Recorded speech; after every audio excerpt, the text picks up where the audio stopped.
Mga kaibigan, isipin niyo, isang lalaking matagal nang tinutugis ng pulisya. May kasaysayan ng marahas na pagpatay at itinuturing na isa sa mga pinakamapanganib na kriminal sa rehiyon. Sa loob ng maraming taon, siya ay malayang gumagawa ng krimen sa iba't ibang lugar hanggang sa isang araw noong Disyembre 2024. Siya ay nahuli sa isang bayan sa Sorsogon. Ito ang tunay na kwento ni Michael, ang lalaking tinaguriang notorious serial killer ng Philippine National Police at hapati CIDG. Isang kaso na nagpapakita kung paano nakakalusot ang ilang kriminal sa loob ng maraming taon bago nahuhuli. Ayon sa mga opisyal na pahayag ng CIDG at PNP, si Michael ay naaresto noong Disyembre 21, 2024 sa Barangay Bororan, Donsol, Sorsogon. Siya ay tinaguriang numero 6 na Most Wanted Person, regional level, ng Police Regional Office 4A, Calabarzon. Siya ay may 2 active warrants of arrest para sa homicide na inisyu ng Regional Trial Court ng Imus City, Cavite. Ang isa sa mga kilalang kaso niya ay ang stabbing death ni Domingo, isang residente ng Phase 1, B8L4, Mary Chris Subdivision, Barangay Bukandala, 3, Imus City, Cavite noong Nobyembre 2, 2015. Ayon sa pulisya, nangyari ang insidente matapos ang isang mainit na pagtatalo habang sila ay nag-iinom. Si Michael ay sinasabing sinaksak hanggang sa mamatay ang biktima. Ngunit hindi lang iyon ang kanyang kasalanan. Ayon sa mga ulat, si Michael ay implicated in several heinous crimes, kabilang ang pagkamatay ng 4 na tao sa magkakahiwalay na okasyon.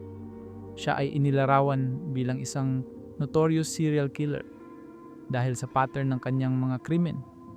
Paulit-ulit na marahas na pag-atake na kumitil ng buhay ng iba't ibang biktima sa paglipas ng mga taon.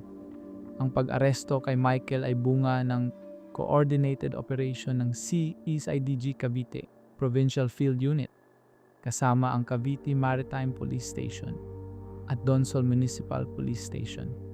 Ito ay bahagi ng direktiba ni PNP Chief Police General Romel Francisco D. Marbil na paigtingin ang kampanya laban sa krimen at hulihin ang mga most wanted persons sa buong bansa.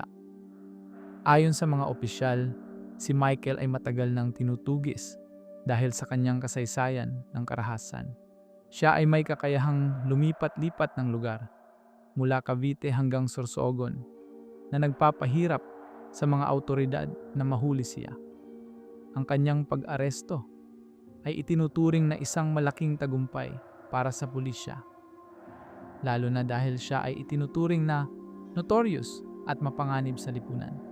Sa kasalukuyan, si Michael ay nakakulong at hahaharap sa mga kasong homicide.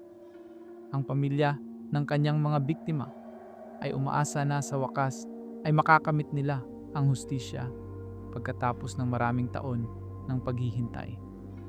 Ang kaso niya ay nagpapaalala sa atin na kahit gaano katagal ang takasan ng isang kriminal, darating din ang araw na mahuhuli siya, lalo na kapag may matatag na kooperasyon sa pagitan ng iba't ibang unit ng pulisya.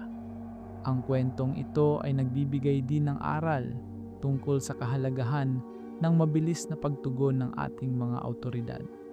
Sa loob ng halos 9 na taon, mula 2015 hanggang 2024, si Michael ay nakapagpatuloy sa kanyang mga krimen.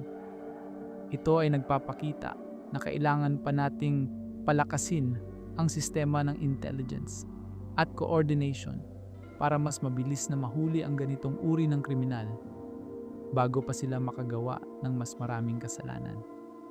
Mga kaibigan, ang kaso ni Michael ay isa sa mga modernong halimbawa kung paano tinatawag na serial killer ang isang tao na may pattern ng marahas na pagpatay sa paglipas ng mga taon. Bagamat hindi pa lahat ng detalye tungkol sa kanyang mga biktima ay nailabas sa publiko, ang katotohanan na siya ay naaresto bilang most wanted person at may kasaysayan ng maraming homicide ay sapat na upang ipakita ang panganib na dala niya. Kung nagustuhan niyo ang kwentong ito tungkol sa isang modernong serial killer na nahuli noong 2024, paki-like at paki-subscribe po kayo sa aming channel. I-on nyo ang notification bell para sa mga susunod naming kwento na may mas maraming detalye tungkol sa mga kaso sa Pilipinas. Iwanan nyo po ang inyong mga komento sa ibaba.